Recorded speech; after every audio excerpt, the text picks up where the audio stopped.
Hello friends, good morning. कैसे हैं? आज की क्लास की शुरुआत करने से पहले मैंने आपके लिए एक थॉट चूज़ किया, शेयर करना चाहूँगा आपको मोटिवेट करने के लिए। हौसलों को अपनी उड़ान देना सीखो, हौसलों को अपनी उड़ान देना सीखो, हर मुश्किल को आसान बना देना सीखो। खुद पर रखो भरोसा, खुद पर रखो भरोसा प्यारे हर हाल में, फिर देखो कैसे तारा बनकर चमकोगे आसमान में। अपने पे भरोसा जो करते हैं, खुद पे भरोसा जो करते हैं, रियली वो तारा बनते हैं, आसमान में चमकते हैं। क्योंकि दूसरों के दम पर आप वो तो नहीं बन सकते जो आप चाहते हो। खुद की ताकत पे यकीन करना होगा, खुद के हौसलों को बुलंद करना होगा, फिर देखो कैसे चमत्कार होता है। और खुद के हौसले कहाँ से आते हैं? अपनी मेहनत से, अपनी ताकत से, अपने मन से। ठीक है। सो अपने पे यकीन रखना है, मेहनत करनी है और फिर आगे बढ़ते जाना। और एक दिन ऐसा आएगा जब आप भी सितारा बन के चमकोगे, जैसे दूसरे चमकते उनको देख के आपके मन में आता है काश मैं भी ऐसा होता। वो होगा, जरूर होगा प्यारे, यकीन करो अपने आप पे। तो चलिए इन्हीं थॉटफुल बातों के साथ हम लोग आज की क्लास की शुरुआत करते हैं। हम लोग एडजस्टमेंट्स की बात कर रहे हैं। इन दिनों फाइनल अकाउंट के एडजस्टमेंट डिस्कस कर रहे हैं। प्रीवियस लेक्चर में हम लोगों ने प्रोविजन फॉर डाउटफुल डेट्स के बारे में पढ़ा। आज कुछ बचे हुए और इम्पॉर्टेंट एडजस्टमेंट्स हैं, आज हम इनके बारे में पढ़ते हैं। चलिए एक बार जल्दी से बोलिए गुड मॉर्निंग और हम शुरुआत करें आज की क्लास की। एक ट्रायल बना लेते हैं। हाँ, और ट्रायल में या ऐसा करते हैं, क्योंकि एडजस्टमेंट में हमें ट्रायल की जरूरत पड़ेगी नहीं। टॉपिक का नाम है मैनेजर्स कमीशन। क्या नाम है बेटा? Managers commission. ये एक ऐसा एडजस्टमेंट है जो बच्चों को बहुत परेशान करता है कई बार। सो मैंने कहा चलो इसको भी डिस्कस करते हैं। Managers commission. एक एग्जाम्पल लेते हैं। मान लेते हैं कि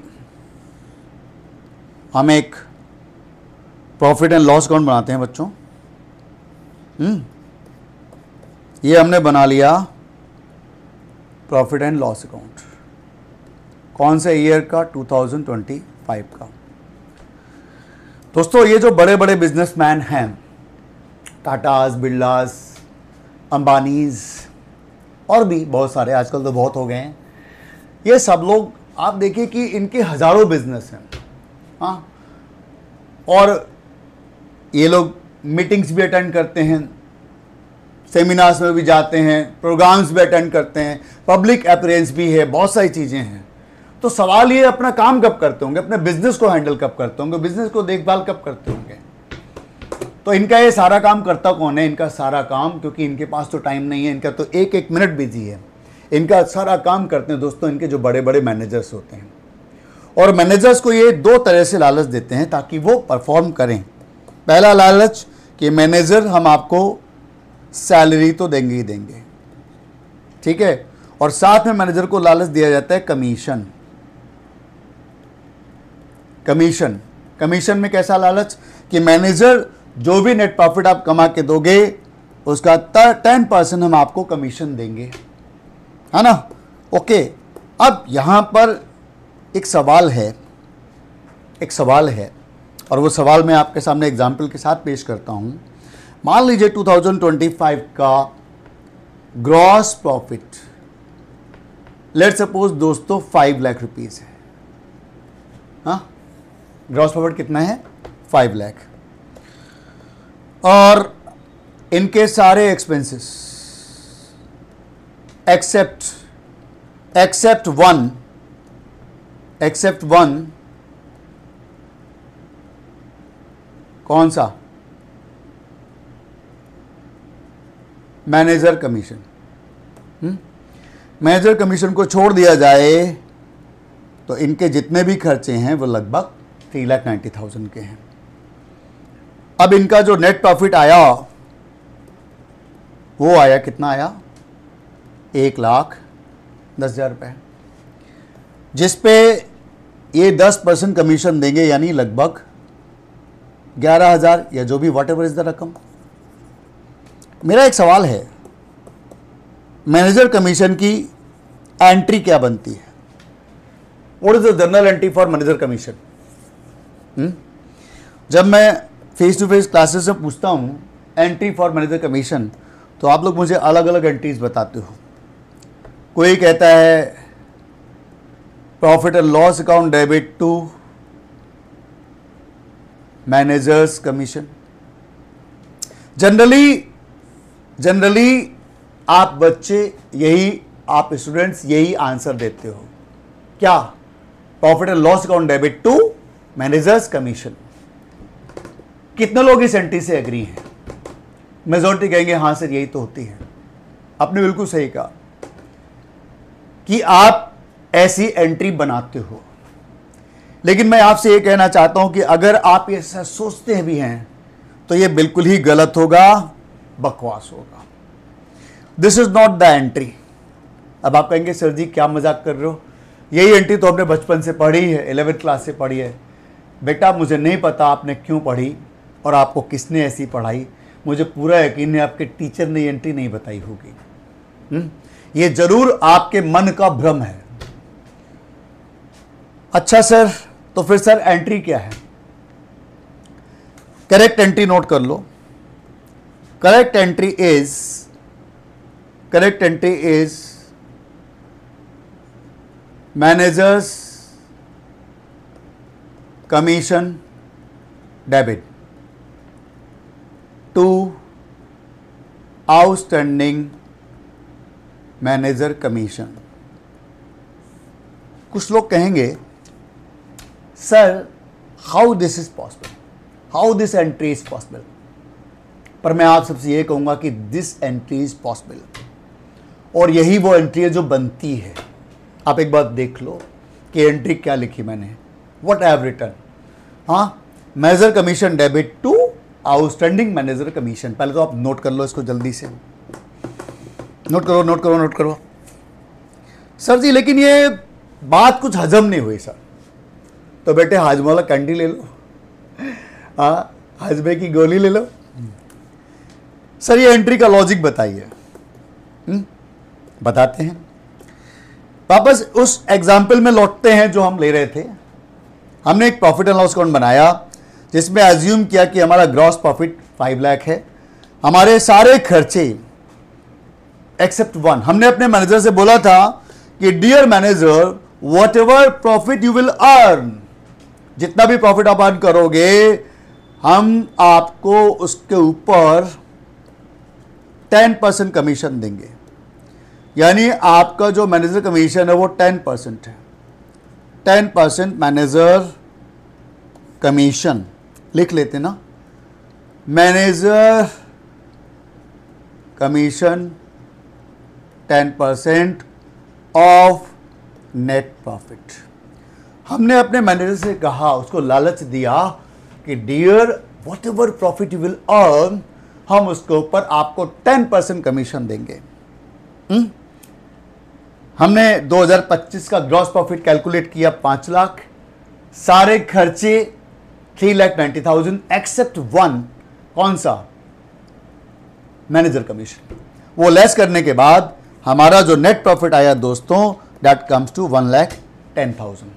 मेरा सवाल ये है कि एक क्वेश्चन है मेरे दिमाग में, ये मैनेजर कमीशन जो 2025 का है 1,10,000 रुपये कैलकुलेट किया, सॉरी नेट प्रॉफिट। इस नेट प्रॉफिट के बारे में आपको पता कब चलेगा? On which date you will come to know that how much profit your business has earn, how much profit.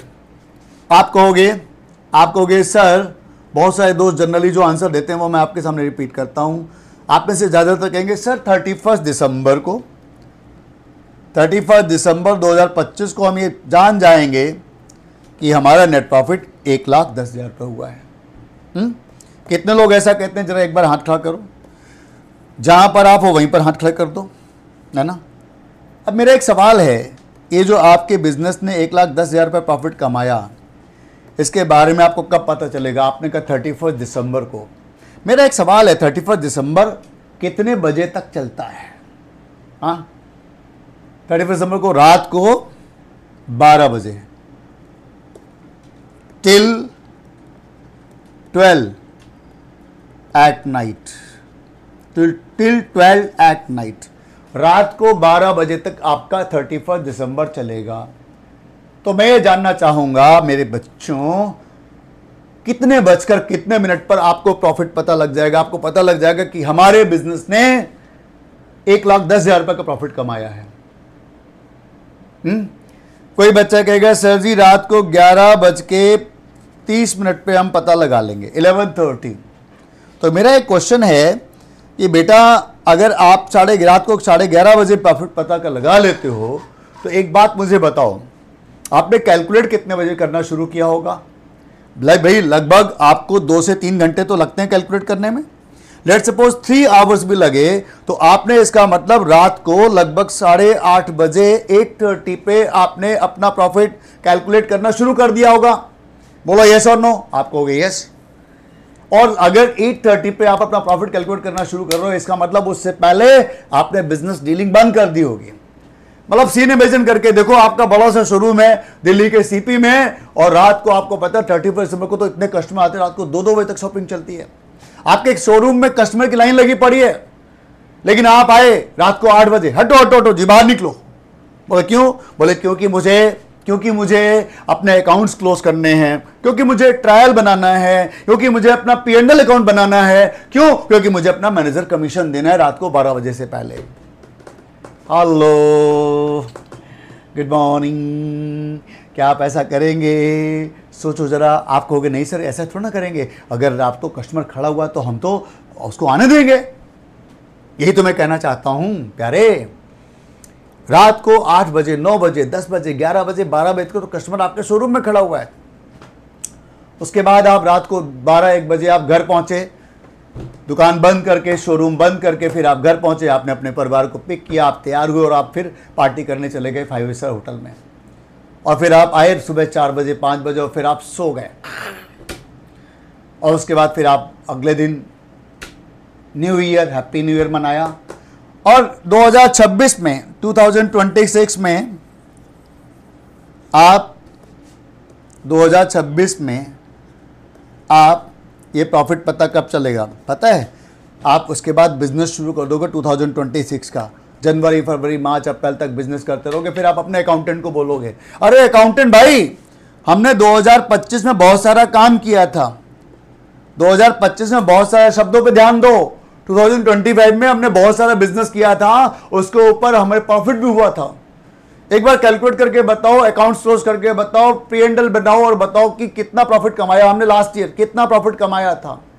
तो दोस्तों आपको अप्रैल और मई 26 में जाकर पता लगेगा कि लास्ट ईयर आपकी कंपनी ने इतना प्रॉफिट कमाया है। तब आप अपने मैनेजर को फोन करोगे, डियर मैनेजर लास्ट ईयर मैं आपको बताना चाहता हूं, लास्ट ईयर हमारी कंपनी ने 1,10,000 रुपए का प्रॉफिट कमाया था और अब मैं आपको उस प्रॉफिट के ऊपर इतना % कमीशन दूंगा। Good morning. सोचो, ये खर्चा एक्सपेंस है किस ईयर का? सोच के देखो, ये कमीशन किस ईयर के प्रॉफिट पे दे रहे हैं आप कहेंगे 2025 का। सो एक्सपेंस भी किस ईयर का है? आप कहेंगे 25 का। और सुनो, पेमेंट कब कर रहे हो? पेमेंट आप कर रहे हैं not in 2025, you are making payment in 2026। खर्चा है 2025 का, पेमेंट की जा रही है 2026 में। मेरा क्वेश्चन पॉइंट ये है, ये किस ईयर के P&L अकाउंट में ये कमीशन दिखाओगे? In which year's profit calculation you will consider this amount as expense? Payment हो रहा है 2026 में, 2026 में, लेकिन प्रॉफिट है 2025 का। कमीशन कौन से ईयर के ऊपर है? 2025 का। सोच के देखो प्यारे, ये खर्चा कौन से ईयर का है? आप कहोगे 2025 का। बस यही मैं बच्चों ये कहना चाहता हूं कि एक खर्चा 2025 का है, पेमेंट आप कर रहे हैं 2026 में, लेकिन मैचिंग कॉन्सेप्ट को फॉलो करते हुए आप इस कमीशन की एंट्री बनाओगे। This entry will be made in 2026। Manager commission 25 का खर्चा है, पेमेंट 26 में हो रही है, तो एंट्री क्या बनेगी? एंट्री बनेगी manager commission account debit to outstanding manager commission. Manager commission account debit to outstanding manager commission. This entry will make in 26 लिख दिया, sorry 25। This entry will be made in 2025। That's why this the entry, और इसका जो double effect होगा वो आप दो जगह दिखाओगे। क्योंकि मैनेजर कमीशन मेरा खर्चा है, सो ये खर्चा आएगा P&L अकाउंट में डेबिट साइड मैनेजर कमीशन, और इसका आउटस्टैंडिंग पार्ट आप शो करोगे outstanding manager commission in the liability side. Is it clear? ये लॉजिक था आपकी एंट्री करने का। समझ में नहीं आया? सर जी आ गया। नहीं आया? सर जी आ गया। आ गया तो अच्छी बात है, डाउट होगा तो पूछ लेना, नंबर आपके पास है ही मेरा, है ना। अब हम आगे बढ़ें। अब देखो, अब एक बात और करते हैं दोस्तों। अब एक काम करते हैं, इस मैनेजर कमीशन को हम लोग कैलकुलेशन देखते हैं। इसकी एंट्री तो आपको समझ में आ चुकी है, लेकिन अब इसकी कैलकुलेशन का तरीका। इसके कैलकुलेशन के 3 तरीके हैं, यानी इसका क्वेश्चन 3 अप्रोचेस से आ जाता है ना। देखिए, कॉन्सेप्ट नंबर 1, केस 1 नोट करिए। केस 1 लिखिए, नेट प्रॉफिट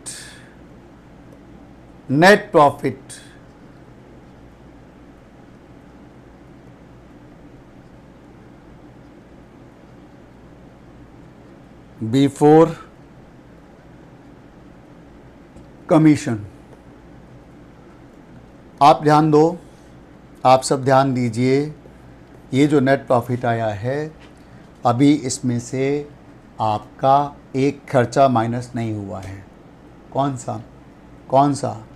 जी, मैनेजर कमीशन। तो ये प्रॉफिट कैसे पता लगा? ये प्रॉफिट आप दोस्तों रफ में कैलकुलेट करेंगे। आप क्या करेंगे? ग्रॉस प्रॉफिट लाएंगे, सारे खर्चे डेबिट करेंगे। एक खर्चा जिसके बारे में आपको मालूम नहीं है, वो आप डायरेक्ट किए बिना आप अपना नेट प्रॉफिट कैलकुलेट कर देंगे रफ में। कितना? 1,10,000 रुपये, है ना। लिखना शुरू करते हैं। Example, case 1, net profit before commission equal to 1,10,000 रुपये। ठीक है। फिर लिखिए, मैनेजर्स कमीशन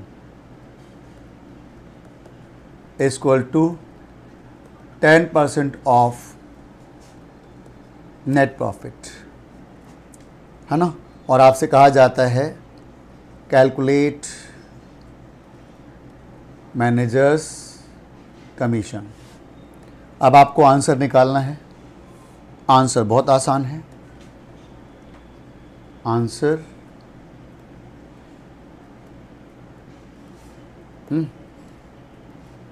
10% ऑफ 1,10,000 रुपये। कितना आ गया दोस्तों ये? जी, हाउ मच? 11,000। ये हुआ आपका केस 1। मतलब एक तो इस तरह से क्वेश्चन आ सकता है। ओके, क्लियर है? अब हम नोट करते हैं केस 2 बच्चों। अच्छा देखो, एंट्री वही रहेगी, एंट्री में फर्क नहीं आएगा, केवल आपका अमाउंट चेंज हो जाएगा। केस 2 लिखा हुआ है नेट प्रॉफिट 1,10,000।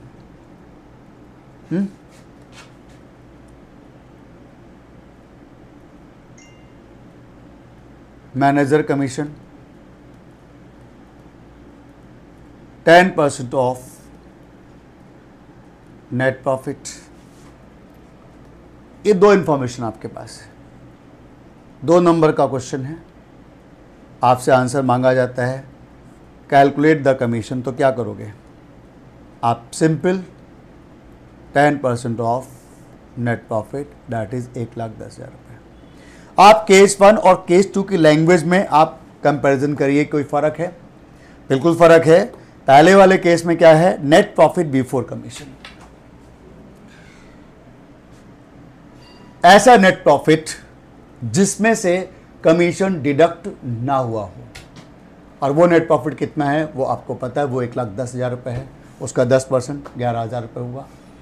अगर सिंपल नेट प्रॉफिट भी कह देते हैं तो भी आप याद रखिए वो नेट प्रॉफिट बिफोर कमीशन मतलब बिफोर चार्जिंग। वो आपको बिफोर चार्जिंग लिख के भी दे सकते हैं। बिफोर चार्जिंग, चार्जिंग मतलब माइनस करना, बिफोर चार्जिंग, चार्जिंग मतलब माइनस करना, डिडक्ट करना। डिडक्ट करने से पहले आपका मैनेजर कमीशन 11,000 रुपये। अब ये दो केस तो बिल्कुल एक जैसे हो गए, मतलब केवल शब्दों का फर्क हो गया। अब आया थर्ड पॉइंट। अगर क्वेश्चन ऐसे लिखा है, देखो case third, net profit before commission,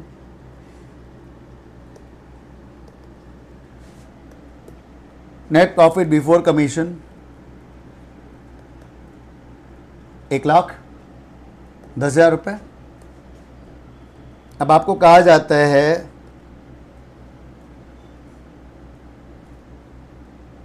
क्या कहा जाता है?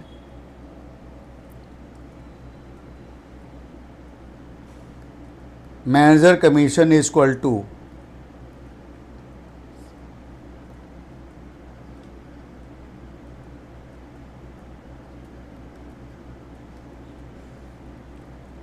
Ten percent of net profit after charging such commission.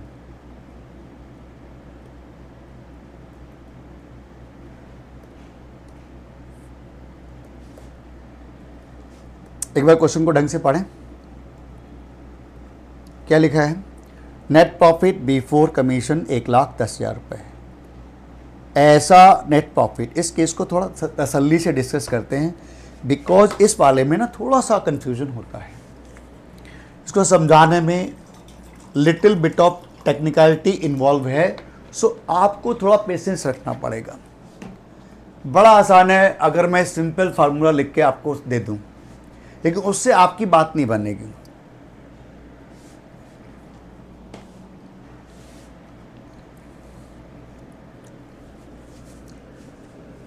क्या कहना चाहते हैं ये? What they are trying to say? क्या लिख रहे हैं वो? नेट प्रॉफिट बिफोर कमीशन,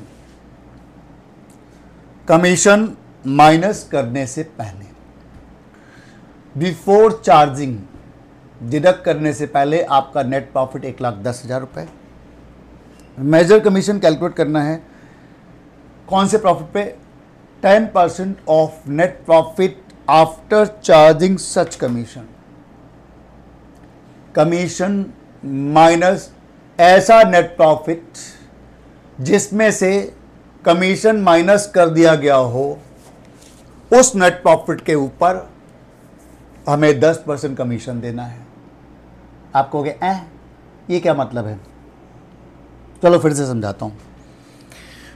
ये नेट प्रॉफिट है जिसमें से अभी कमीशन माइनस नहीं हुआ है। हमने इनसे कहा, हमने मैनेजर कमीशन पूछा जी कितना है, तो ये प्रॉफिट कहता है पहले मुझे कमीशन बताओ, मैं उसमें से माइनस करूंगा, फिर उसका 10% कैलकुलेट करना है। हम मैनेजर कमीशन के पास गए, मैनेजर कमीशन कहता है पहले मुझे नेट प्रॉफिट बताओ। तो इन सब के झगड़े को शांत करने के लिए एक मैथमेटिकल फार्मूला है, पहले हम वो देख लेते हैं, फिर उसके बाद एक्सप्लेन कर देंगे। मैनेजर कमीशन का आंसर होगा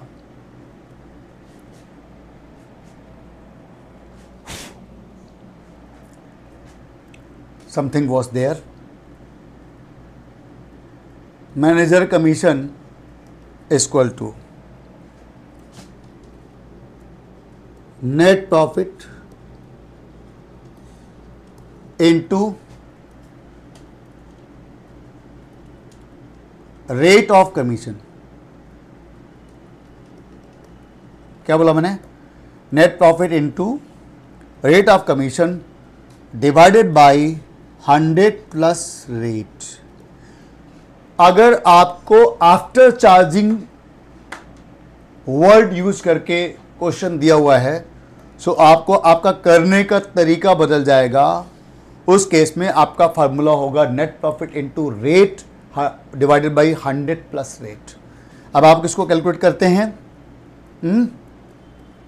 1,10,000 रुपये इंटू 10 अपॉन 110. और अब आप अगर कैलकुलेट करें तो दोस्तों, मेरे बच्चों दिस अमाउंट विल बी कितना? अभी आएगा 10,000 रुपये. आपका अमाउंट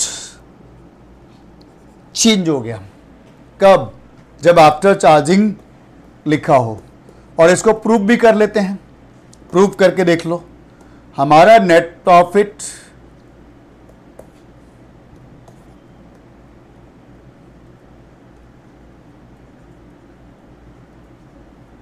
कितना है? 1,10,000 रुपये, 1,10,000. ये कौन सा नेट प्रॉफिट है? जिसमें से अभी कमीशन डिडक्ट नहीं हुआ है बिफोर. और वो कहते हैं 10% ऐसे प्रॉफिट का आप लाओ जिसमें से आप कमीशन माइनस कर चुके हो. आप वेरीफाई करके देखते हैं. हमने अभी मैनेजर कमीशन कैलकुलेट किया और दोस्तों वो आया था 10,000 रुपीज़. यस और नो? है ना? कितना था? 10,000. अब आपने इसको माइनस कर दिया तो ये कितना आया? It comes to 1,00,000. और ये कौन सा नेट प्रॉफिट है? This net profit is net profit after commission. ठीक है. आप इसका 10% करके देखो. ये कितना आता है? ये आता है 10,000 rupees. They want 10% of this figure. और गौर किया जाए, ये फिगर आपको तब तक नहीं पता लग सकती जब तक आपको मैनेजर कमीशन ना पता हो. We need this figure. हम कहते हैं हमें नेट प्रॉफिट आफ्टर कमीशन बताया जाए. प्रॉफिट कहता है जी पहले कमीशन की फिगर बता दो. मैं कमीशन के पास गया, कमीशन कहता है जी प्रॉफिट की फिगर बता दो. तो कैसे करें? दोनों एक दूसरे को डिपेंडेंट हैं. तो अगर ऐसा लिखा है, अब आप समझ गए होंगे एग्जैक्टली क्या कहना चाहता है. सो आपको कुछ नहीं करना बेटा, बिल्कुल आसान सा मैथमेटिकल फार्मूला. अगर आफ्टर चार्जिंग वाला कॉन्सेप्ट है सो कुछ नहीं करना, simple net profit into rate divided by 100 plus rate. Just do it और कैलकुलेशन आपके हाथ में होगी. Is it clear? मुझे उम्मीद है आपको समझ में आ चुका होगा. तो दोस्तों, इसी के साथ आपकी कैलकुलेशन भी हो गई और साथ में मैंने आपको जनरल एंट्री भी सिखा दी. General entry was manager commission debit to outstanding manager commission. और आज के बाद फिर आप गलती मत करना. जो लोग बोलते हैं, मुझे ये भी पता है, जो बच्चे ये एंट्री बोलते हैं profit and loss account debit to manager commission, पता है क्यों बोलते हैं वो ऐसा? इसका कारण है, वो दिमाग लगाते हैं कि मैनेजर कमीशन आता है P&L में डेबिट साइड है. और हम लोग मैनेजर कमीशन जनरली हम लोग आउटस्टैंडिंग वर्ड यूज़ नहीं करते बुक्स में. वहाँ पर केवल मैनेजर कमीशन लिखा होता है बैलेंस शीट में. कभी भी हमने ये सोचा ही नहीं कि वो जो बैलेंस शीट में दिख रहा है वो क्यों दिख रहा है. Why? That is been presented on the liability side because this is our liability because not paid.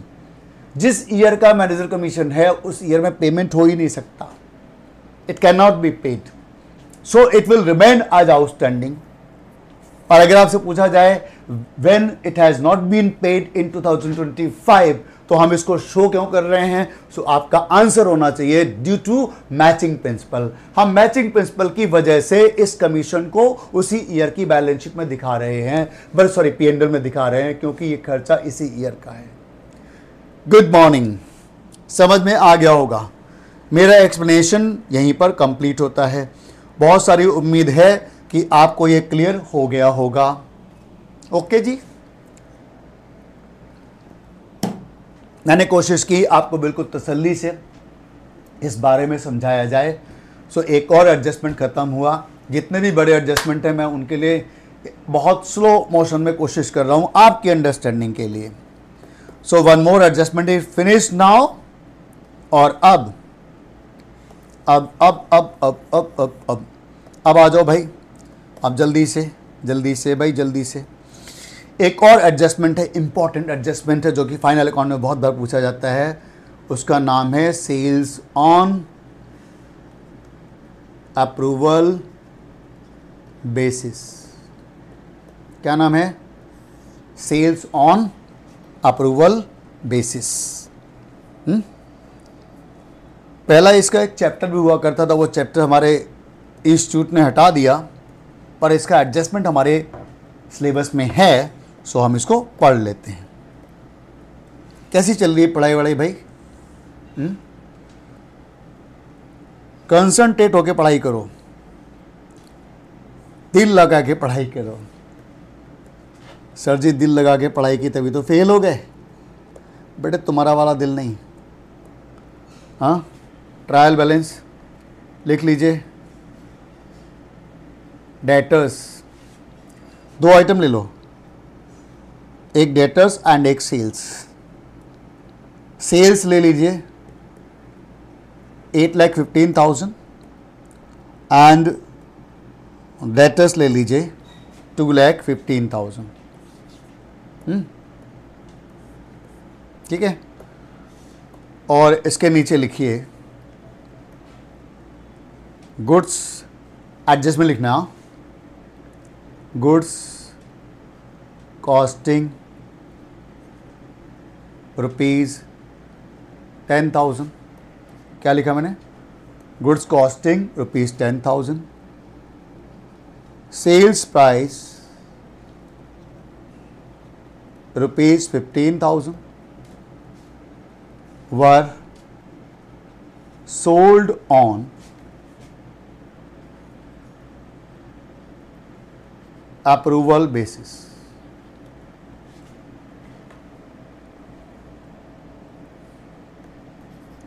Approval basis।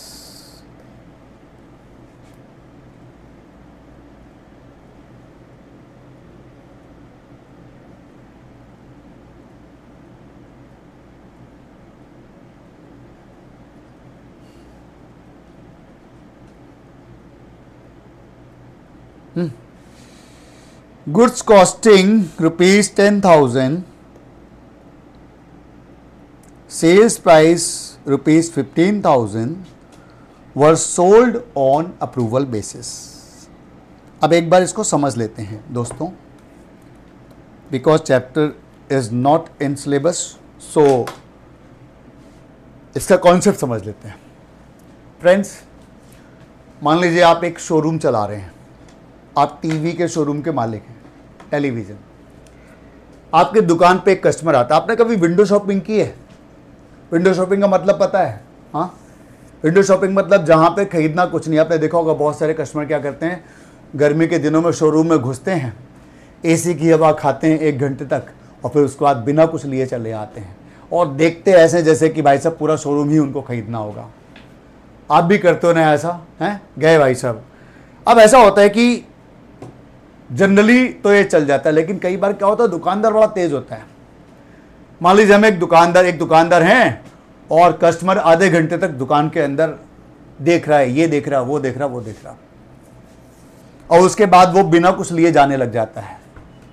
तो जो दुकानदार है, जो तेज दुकानदार होगा, वो सीसीटीवी में देख रहा है, अच्छा ये कस्टमर बहुत देर से यहाँ दुकान में घूम रहा है, शोरूम में देख रहा है। जैसे ही वो बिना कुछ लिए जाने लगता है, तभी उसके बाउंसर आ जाते हैं। और वो दुकानदार के शॉपकीपर के शोरूम में ऑफिस में ले जाते हैं। हाँ जी भाई साहब, टीवी कैसा लगा? हाँ जी बहुत बढ़िया लगा। हाँ तो पैक कर दूं? हैं कस्टमर कह रहे हैं जी मैं अपनी बीवी से पूछे बिना नहीं खरीदता। अच्छा सर आप ये बताइए, अगर आपको लेना होता तो आपका डिसीजन क्या होता, तो आप क्या करते? हाँ तो मैं अभी ले लेता। अब देखो दुकानदार क्या करता है। दुकानदार मान लो थोड़ा बहुत कस्टमर को जानता है, दुकानदार कस्टमर को ऑप्शन देता है कि सर एक काम करो, आप ये टीवी ले जाओ, अपने घर में इंस्टॉल करो और आप इसको 1 महीने तक 1 मंथ यूज करो, मैं आपका बिल अभी इशू नहीं कर रहा, यू यूज इट। 1 महीने का टाइम आपके पास है, 1 महीने के अंदर अगर आप इसको एक्सेप्ट करते हैं तो मैं बिल काटूंगा, अदरवाइज बिल नहीं काटूंगा। अगर आप एक्सेप्ट नहीं करेंगे तो हम अपना टीवी वापस ले लेंगे। आप बताइए, अगर आपको ऐसा ऑप्शन मिले तो आप मना करोगे? आप कहोगे यस व्हाई नॉट सर, हम तो कहेंगे जी जल्दी से दे दो, है ना। गर्ल्स मान लो कैसा लगेगा, मान लो आपके कजिन की शादी है और दुकानदार, आप लहंगा वहंगा देखने गए, सूट देखने गए और आप 1 घंटे तक 1.5 घंटे तक चीज़ें पसंद कर रहे हो, पसंद नहीं आ रही, तो दुकानदार कहता है मैडम एक काम करिए, आप ये लहंगा आप पहन के देखिए, 1 महीना यूज़ करिए, अच्छा लगे तो वापस, नहीं तो वापस कर देना। तो आप क्या करोगे? हाँ आप कहोगे सर हम तो ले जाएंगे, शादी अटेंड करेंगे, 2-4 फंक्शन अटेंड कर, फिर वापस कर देंगे, भैया ये अच्छा नहीं दूसरा वाला दो, ऐसी करोगे ना। लेकिन इसीलिए मेरे दोस्तों ये ऑप्शन आपको मिलता नहीं है ना। हाँ मुद्दे पर आते हैं। हम एक दुकानदार हैं, हमने अपने कस्टमर को ये प्रोडक्ट ऑफर किया कि ले जाओ। अब एक बात बताइए कि क्या आपको ऐसा ऑफर मिला? आप कहोगे नहीं साहब आज तक नहीं मिला, क्योंकि ऐसा ऑफर रेयर होता है। जनरली दुकानदार उसी कस्टमर को ये ऑफर देता है, जो समझदार दुकानदार होता है वो क्या करता है, वो कस्टमर देख के पहचान जाता है ये एक जेन्युइन कस्टमर है। वो अपने जैसे कस्टमर दुकान में घुसेगा अपने बेटे को बता देगा, देखो ये मुर्गा तो कटेगा ही कटेगा। तो यहां पर जो दुकानदार, जो बिजनेसमैन कॉन्फिडेंट है कि ये डील फाइनल होनी ही होनी है, बिल्कुल लगभग नेक टू नेक है, तो उस केस में क्या होता है, आप एक बात बताओ, अगर आपने बिल आज नहीं काटा, लेट सपोज ये डील 24 दिसंबर की है, एग्जाम्पल लेता हूं, आप ये बताओ क्या 24 दिसंबर को आपने गुड्स कस्टमर को दिया लेकिन आपने बिल नहीं काटा, तो क्या आप इसको सेल मानेंगे? Should you treat this transaction as sales? आप कहोगे ना जी ना, क्योंकि बिल इशू नहीं हुआ है, because sale of goods act कहता है all the risk and reward of ownership should have been transferred. Ownership के सारे रिस्क एंड रिवार्ड ट्रांसफर हुए होने चाहिए। आप बताइए क्या ऐसा हुआ है? आप कहोगे बिल्कुल नहीं हुआ है। हाँ तो बच्चों जनरली ये एंट्री आपको सेल्स की नहीं बनानी चाहिए, लेकिन दुकानदार इतना कॉन्फिडेंट है, इतना खुश है कि वो उस हैप्पीनेस में एंट्री बना डालता है, क्या? Debtors debit to sales. कितने से बनाई होगी पता है? जी हाँ 15,000 रुपये से। उसने कस्टमर को ये गुड्स डिलीवर किया, बेचा नहीं। जस्ट कहा कस्टमर आप अपने घर में गुड्स ले जाओ, रखो, यूज करो, bill not issued. So friends, अगर बिल नहीं इशू किया तो ट्रांजैक्शन भी नहीं हुआ, लेकिन हैप्पीनेस इतनी ज्यादा है, कॉन्फिडेंस इतना ज्यादा है कि हमने सेल्स की एंट्री बना दी उधार माल बेचने की, जो कि नहीं बननी चाहिए थी। बोलो यस और नो? आप कहोगे यस सर। अब सुनो जरा ध्यान से बात, आपने 24 दिसंबर को ये कस्टमर को गुड्स डिलीवर किया, इसका 1 महीना कब पूरा होगा सोच के बताइए। आप कहोगे सर 1 महीना पूरा होगा 24 जनवरी 26 को, है ना। कब पूरा होगा? 24 जनवरी 2026 को 1 महीना पूरा होगा। अब सुनो, इसी बीच आपकी बैलेंस शीट डेट आ गई 31 दिसंबर, when you have to finalize your accounts। अब आपने कस्टमर को फोन लगाया, हाँ जी खन्ना साहब टीवी कैसा चल रहा है?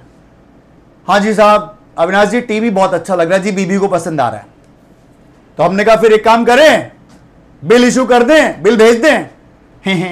अविनाश जी आपने तो 1 महीने का टाइम दिया था जी, अभी तो जी 7 ही दिन हुए हैं। अब एक बात देखो, वो नालायक इंसान ना तो यस बोल रहा है ना नो बोल रहा है। नो बोले तो टीवी ले आए, यस बोले तो बिल इशू कर दें, वो दोनों में से एक भी काम नहीं कर रहा। अब यहाँ पे हमारे पास 2 ऑप्शन है। एक ऑप्शन तो है कि कस्टमर के लात मारे खींच कर, बदतमीज इंसान, जब तू 7 डेज में कुछ नहीं कर पाया तो आगे क्या तीर मार लेगा, लाओ टीवी वापस करो। लेकिन अगर आपने ऐसा किया तो आपका कस्टमर भी गया हाथ से, आगे के लिए कोई डील नहीं होगी।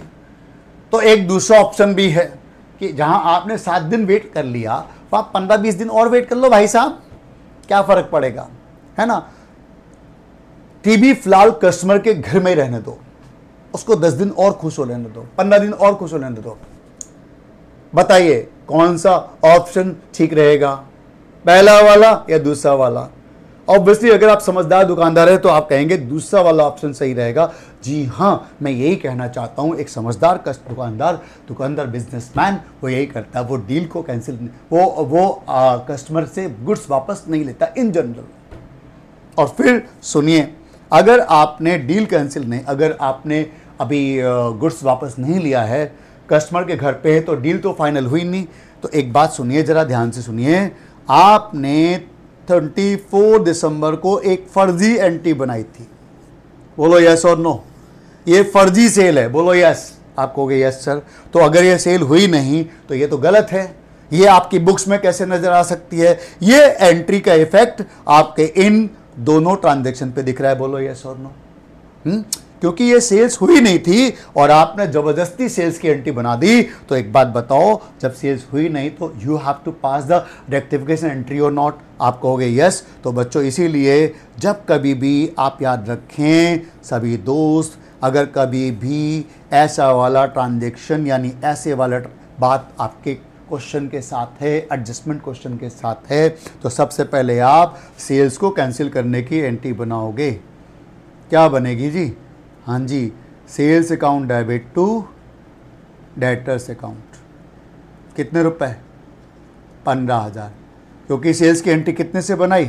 15,000 रुपए से बनाई। Good morning, are you getting the point? Is it clear? यानी अगर सेल्स ऑन अप्रूवल वाला ट्रांजेक्शन है तो आपको सबसे पहला काम सेल्स की एंट्री कैंसिल करनी है, ये मानते हुए कि आपने जिस दिन गुड्स डिलीवर किया on that day you recorded wrongly the entry. बनानी नहीं चाहिए थी लेकिन हमने गलती से बना दी है। गुड मॉर्निंग, जागृत हैं? जागते रहो।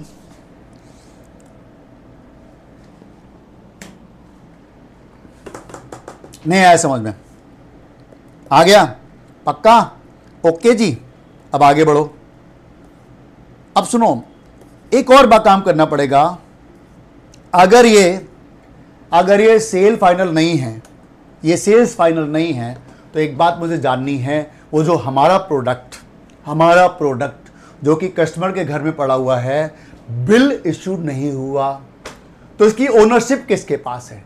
सोचो, बिल इशू हमने नहीं किया तो ओनरशिप हमारे पास है या कस्टमर के पास है? आप कहोगे obviously when bill not issued, तो ओनरशिप किसके पास है? हमारे पास है।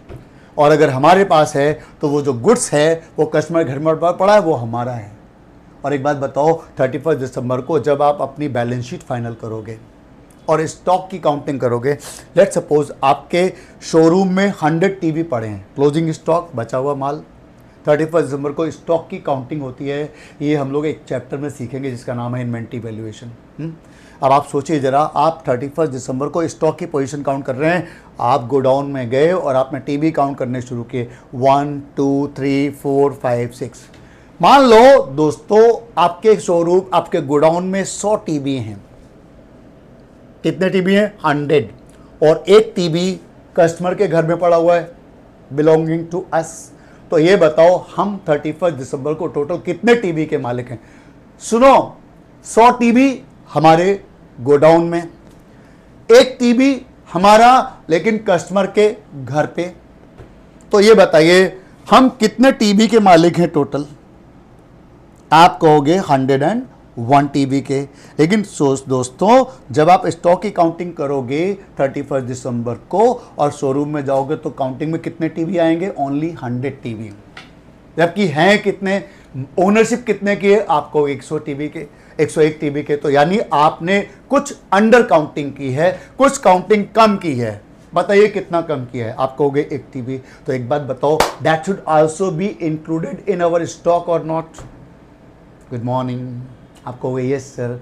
तो जो वो 1 टीवी बचा हुआ है उसको भी अपने स्टॉक में शामिल करना है। क्लोजिंग स्टॉक की एंट्री मैंने आपको इस चैप्टर के शुरू में सिखाई थी एडजस्टमेंट में। क्या एंट्री बनेगी? आप कहोगे बिल्कुल सही कहा आपने, you will say closing stock debit to trading account.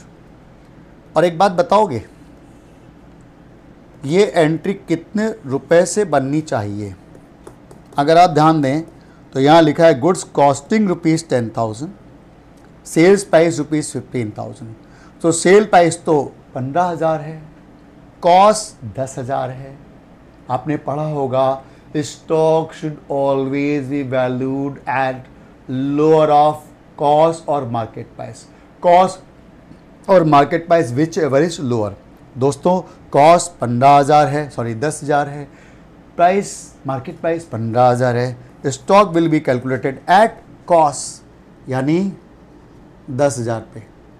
बोलो यस और नो, है ना? Are you getting the point? ठीक है। और क्लोजिंग स्टॉक कहाँ कहाँ जाता है आपको पता ही है। 2 जगह जाता है, एक ट्रेडिंग की क्रेडिट साइड और एक बैलेंस शीट की एसेट साइड। बोलो यस और नो। और सुनो, एक यहाँ पर एक पॉइंट है, जब आप लिखते हो क्लोजिंग स्टॉक, इसका मतलब होता है स्टॉक इन गोडाउन। क्या बोला मैंने? Stock in godown. लेकिन एक बात बताओ, ये जो टीवी कस्टमर के घर पे पड़ा हुआ है, क्या ये आपका स्टॉक आपके अपने गोडाउन में है?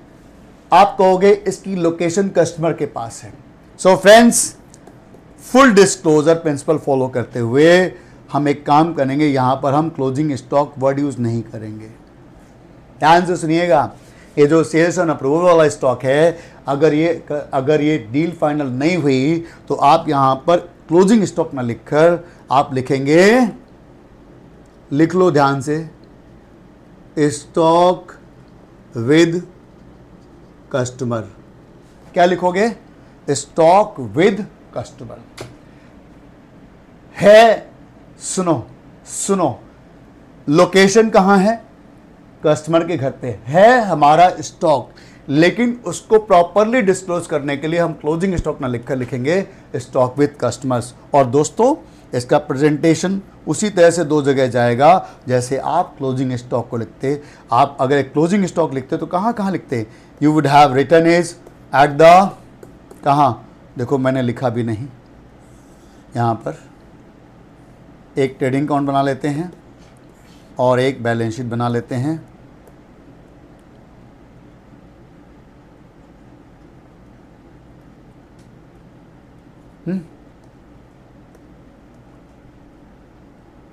सेल्स ट्रायल में कितनी दी हुई है बेटा? वी हैव 2 आइटम्स, एक सेल्स और एक डेटर्स। सेल्स कितनी है? 8,15,000 है ना, और डेटर्स हैं 2,15,000। तो पहले फर्स्ट एंट्री की पोस्टिंग कर लो। फर्स्ट एंट्री क्या है? Sales to debtor. इसका एडजस्टमेंट कैसे होगा? देखो ध्यान से सोचो, इसे सेल्स में से भी माइनस करना है और डेटर में से भी माइनस करना है। यस और नो? क्योंकि सेल्स का नेचर होता है क्रेडिट। फिर से बताऊं, सेल्स का नेचर है क्रेडिट, राइट? और एंट्री बोल रही है डेबिट। तो हम क्या करेंगे बेटा? सेल्स में से माइनस कर देंगे कितने रुपए? जी मेरे बच्चों, जी 15,000। और डेटर में से भी माइनस कर देंगे कितना? 15,000। ठीक है। और इसके आगे इसका रीजन छाप देंगे क्या?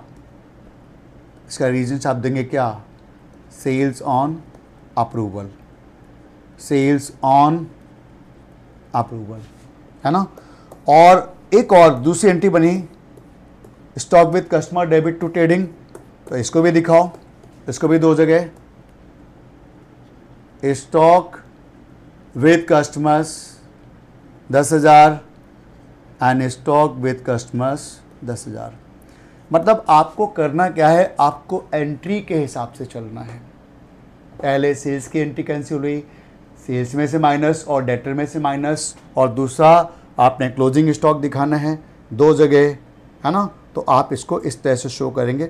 मुझे पूरी उम्मीद है कि आपको ये समझ में आ चुका होगा। एक बार फिर से देख लीजिए, आपके क्वेश्चन में लिखा है goods costing ₹10,000, sales price 15,000 were sold on approval basis. अगर कभी भी ऐसा लिखा है तो आपने दो काम करने हैं। पहला काम, सेल्स को कैंसिल करने की एंट्री पास करनी है, पॉइंट नंबर 1, और दूसरा काम आपने क्लोजिंग स्टॉक की तरह उसको रिकॉर्ड करना है। क्लोजिंग स्टॉक की एंट्री बनती है closing stock debit to trading account. यहाँ पर एंट्री वही रहेगी, बस क्लोजिंग स्टॉक की जगह वर्ड चेंज हो जाएंगे। आप इसके वर्ड रखेंगे क्या, आप इसके वर्ड रखेंगे क्लोजिंग स्टॉक की जगह stock with customers account debit to trading account, ठीक है।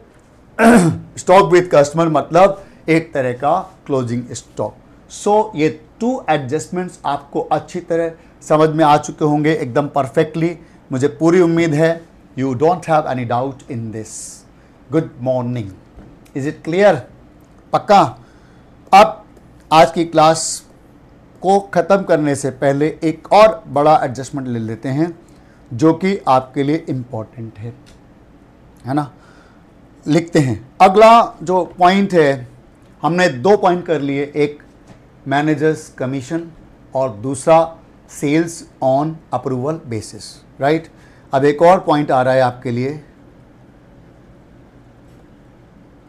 Interest on loan. लिखो, आप लिखो जी, लिखो।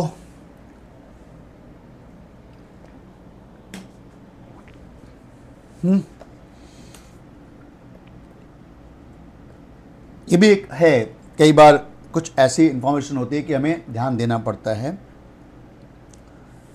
एक छोटा सा ट्रायल बना लो, एक छोटू सा ट्रायल।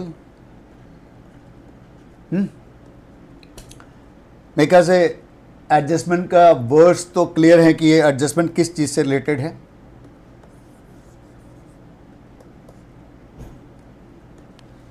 एक आइटम ले लीजिए, 12% लोन, रुपीज़ 10 लाख। क्या लिखा है? 12% लोन रुपीज़ 10 लाख। ओके। और दोस्तों साथ में एक और आइटम लिखा है, इंटरेस्ट ऑन लोन रुपीज़ 1,20,000। मान लेते हैं आपको क्वेश्चन में ये 2 आइटम्स दिए हुए हैं। हमें पता है कि ट्रायल की फिगर ओनली एक जगह जाती है। सो अब हम क्या करेंगे, हम यहाँ पर एक बना लेंगे, क्या, व्हाट, एक बना लेते हैं प्रॉफिट एंड लॉस अकाउंट, है ना भाई। क्या बना लें? एक, बोलो क्या करेंगे? क्या करेंगे? हवन करेंगे, हवन करेंगे, हवन करेंगे, हवन करेंगे। एक बना लेते हैं प्रॉफिट एंड लॉस अकाउंट और एक बना लेते हैं बैलेंस शीट।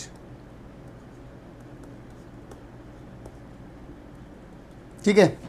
अब देखो, ट्रायल की फिगर एक जगह, सबसे पहले क्या दिया हो बेटे? लोन। तो हम क्या करें, लोन को बैलेंस शीट की लायबिलिटी साइड शो कर देंगे। बोलिए यस, है ना। बैलेंस शीट की कहाँ शो कर देंगे? Liability side 12%। And interest on loan, ये हमारा खर्चा है, ये हम शो कर देंगे प्रॉफिट एंड लॉस अकाउंट की डेबिट साइड। क्या इसमें कोई दिक्कत? आप कहोगे सर जना जी ना, ये बिल्कुल सही है। अब यहाँ पर एक आपको अपना दिमाग लगाना पड़ेगा एज एन एक्सपर्ट। इसमें क्या एक्सपर्टाइज है सुनो। आपको देखना पड़ेगा कंपैरिजन, आपका लोन कितना है। देखो आप कहोगे सर 10 लाख, 10 लाख का 12% कितना होता है दोस्तों? 10 लाख का 12% है 1,20,000 रुपये। मतलब आपका जो इंटरेस्ट ऑन लोन का खर्चा है वो है 1,20,000 रुपये, है ना। 1,20,000 होना चाहिए। ट्रायल में कितना दिया है? 120। मतलब आपने जितना इंटरेस्ट बनता था, मेरा लोन है 10 लाख, 12% होता 120, ट्रायल में दिया है 120, मतलब मैंने पूरा इंटरेस्ट पे कर चुका हूं, पूरा इंटरेस्ट ऑन लोन रिकॉर्ड कर चुका हूं। मतलब इसमें मुझे कुछ भी और सोचने की जरूरत नहीं है। Is it clear? यानी आपको क्रॉस वेरीफाई जरूर करना है कि लोन के ऊपर जो रेट है उस रेट से पूरा इंटरेस्ट रिकॉर्ड हुआ है या नहीं रिकॉर्ड हुआ है। Point number 1, case 1। अब एक काम करो, इसमें तो कुछ काम नहीं था, अब एक और केस ले लो, 1 more case, again trial balance. 12% loan, 10 lakh, और नीचे दिया है इंटरेस्ट ऑन लोन ₹80,000, ये दिया हुआ है। अब सोच के देखो, अगर इंफॉर्मेशन इस पैटर्न पर है तो आपका कोई रोल बनता है। Apply your mind. देखो लोन 10 लाख कहां जाएगा? बैलेंस शीट में, है ना। अब 10 लाख का 12% कितना होता है? आप कहोगे सर 1,20,000 रुपये, है ना। लेकिन ऑलरेडी कितना रिकॉर्डेड है? ऑलरेडी रिकॉर्ड है 80,000 रुपये। इसका मतलब क्या हुआ? आइए हम देख लेते हैं दोस्तों। आपका इंटरेस्ट ऑन लोन जो ऑलरेडी रिकॉर्डेड है वो 80,000 रुपये है। इसका मतलब 40,000 आउटस्टैंडिंग है। और आपको याद होगा आउटस्टैंडिंग एक्सपेंसेस की एंट्री क्या बनती है? खर्चा, इंटरेस्ट ऑन लोन आउटस्टैंडिंग है। इंटरेस्ट ऑन लोन कितना आउटस्टैंडिंग है दोस्तों? 40,000। 2, जनरली किसी भी पेंडिंग खर्चे के लिए हम लिखते हैं आउटस्टैंडिंग एक्सपेंसेस। लेकिन दोस्तों याद रखना है, अगर ये खर्चा, ये इंटरेस्ट ऑन लोन है, अगर आपका इंटरेस्ट ड्यू हुआ और आप पे नहीं करते हो तो याद रखें that interest becomes part of loan. यानी वो इंटरेस्ट आपके लोन में जुड़ जाएगा और अब आपके लोन की रकम बढ़ जाएगी। ये लोन की रकम हो जाएगी बढ़ के 10,40,000। यानी आपके इंटरेस्ट ऑन लोन अगर आउटस्टैंडिंग है सो आपकी एंट्री बनेगी interest on loan account debit to loan account. और इसकी डबल पोस्टिंग कैसे होगी? आओ एक बार देखते हैं। इसका डेबिट पार्ट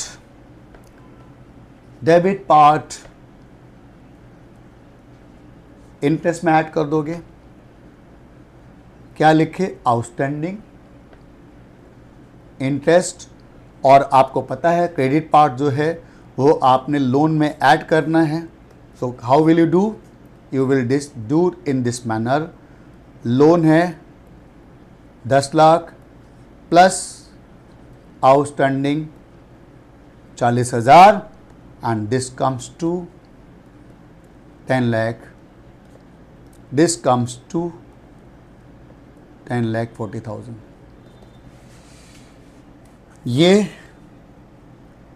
ये आपका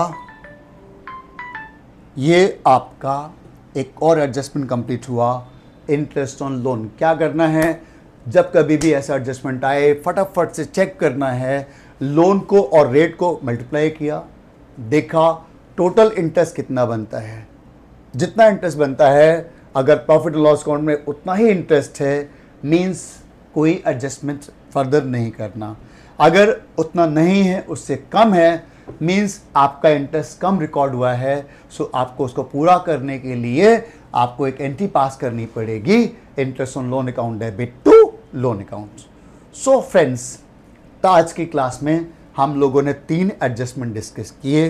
कौन कौन से इंपॉर्टेंट एडजस्टमेंट थे तीनों? पहला था मैनेजर्स कमीशन, दूसरा था sales on approval basis, and third one was your interest on loan. So friends, उम्मीद है आपको समझ में आया होगा। मिलते रहेंगे ऐसे ही अगले क्लासेस में, और जो बचे हुए एडजस्टमेंट उनको डिस्कस करेंगे। We are coming to near to end of this chapter. लगभग हम डिस्कस कर चुके हैं, बट अभी एक क्लास इसमें और लगाएंगे एडजस्टमेंट को समझाने के लिए। उम्मीद है आपको मज़ा आ रहा होगा। अगर आपको अच्छा लग रहा है तो इन क्लासेस को थोड़ा पॉपुलर तो करो यार, लाइक करना है और शेयर ज़रूर करना है अपने दोस्तों के साथ। आपके बहुत सारे दोस्तों को प्रॉब्लम आ रही होगी, आप उनका भला करिए ना। सारा लालच अपने साथ क्यों रखना चाहते हैं? आप अगर शेयर करते तो उनका भी भला होगा और आपको पुण्य मिलेगा। ठीक है, चैनल को सब्सक्राइब नहीं किया तो सब्सक्राइब ज़रूर करें, और आप बेल आइकॉन दबाना न भूलें। अगले क्लास में मिलते हैं एक और नए टॉपिक के साथ, और बहुत मज़ेदार वीडियोस आने वाले हैं आने वाले लेक्चर में। सो उम्मीद है आप एंजॉय कर रहे होंगे। इसी तरह से हम लोग मिलते रहेंगे और क्लासेस को डिस्कस करते रहेंगे। Thank you, thanks a lot.